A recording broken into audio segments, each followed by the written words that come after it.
আসছি পরবর্তী খবরে। ভাঙড়ে তৃণমূল নেতা রাজ্জাক খা খুনের মামলায় আরও এক অভিযুক্তকে গ্রেপ্তার করল পুলিশ। মঙ্গলবার রাতেই জাকির গাজী নামের এক ব্যক্তিকে গ্রেপ্তার করা হয়। এবার পুলিশের জালে রিজাল মোল্লা নামে আরও একজন। বাড়ি পানাপুকুর এলাকায় তাকে গ্রেপ্তার করেছে উত্তর কাশীপুর থানার পুলিশ। আর এই মুহূর্তে আমার সঙ্গে রয়েছে আমাদের প্রতিনিধি জাহেদ। এর আগে আমরা দেখেছি 5 জনকে পর গ্রেপ্তার করা হয়েছে, তারপর গতকাল সন্ধ্যায় জাকির মোল্লা নামে আরও একজনকে গ্রেপ্তার করা হয়েছে এবং আবার রিজাল মোল্লা নামে আরো একজনকে গ্রেপ্তার করা হয়েছে। এর খবর পুলিশ কিভাবে পেল যদি বলো। দেখো পায়েল, একেবারেই তোমাকে প্রথমেই বলে রাখি যে প্রথম দিকে তো যথেষ্ট পরিমাণে বেগ পেতে হচ্ছিল পুলিশকে, কারণ সেখানে কোনো সিসিটিভি ফুটেজ ছিল না এবং ফরেনসিক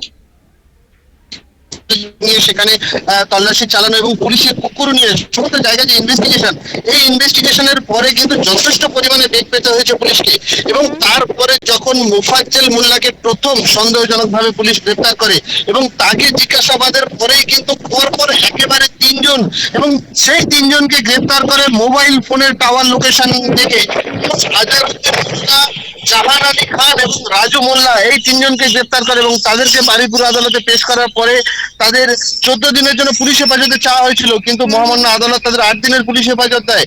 তাদেরকে জিজ্ঞাসাবাদ করার পরে সূত্র ধরে এবং পুলিশের যে ইনফরমেশন সেই ইনফরমেশন এবং অবশ্যই ফোনের যে টাওয়ার লোকেশন সেই ফোনের টাওয়ার লোকেশন ধরে কিন্তু একেবারে যাকে আমরা যে মোফাজ্জল মোল্লার সঙ্গে যে মূল অভিযুক্ত সেই জাকির গাজীকে গ্রেপ্তার করে এবং এই জাকির গাজী কিন্তু দাগি আসামি।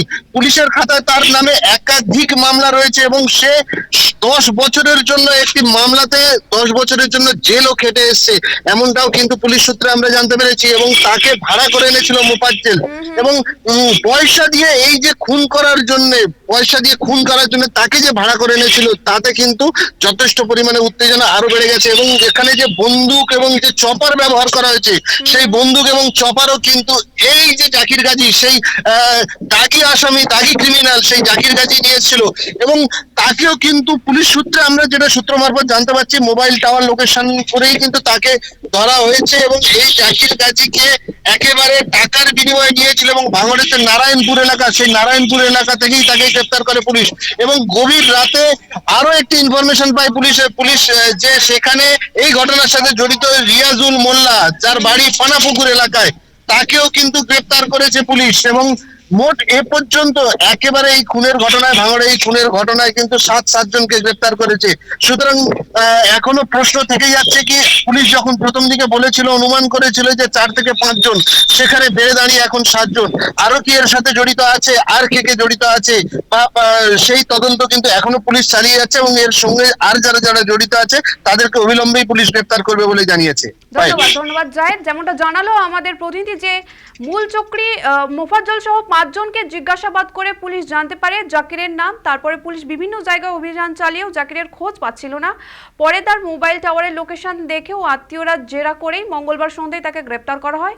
তদন্তে নেমে পুলিশ আরও জানতে পারে ধৃত জাকির উদ্দিনের আগে ডাকাতিরও অভিযোগ ধরা পড়ার পর 7 বছর তিনি জেলও খাটে। তারপর আরও একবার কলকাতার ট্যাংরা এলাকায় একটি অভিজাত আবাসনে ডাকাতির ঘটনায় 7 বছর জেল কাটে। রাজ্জাক খুনের জন্য এই কুখ্যাত ডাকাতকে টাকার বিনিময়ে ভাড়া করে নিয়ে আসা হয়েছিল এমনটাও জানা যাচ্ছে। আর এদিকে জাকিরের গ্রেপ্তারির পরে এবার গ্রেপ্তার হলো রিয়াজুল মোল্লা নামে আরও একজন।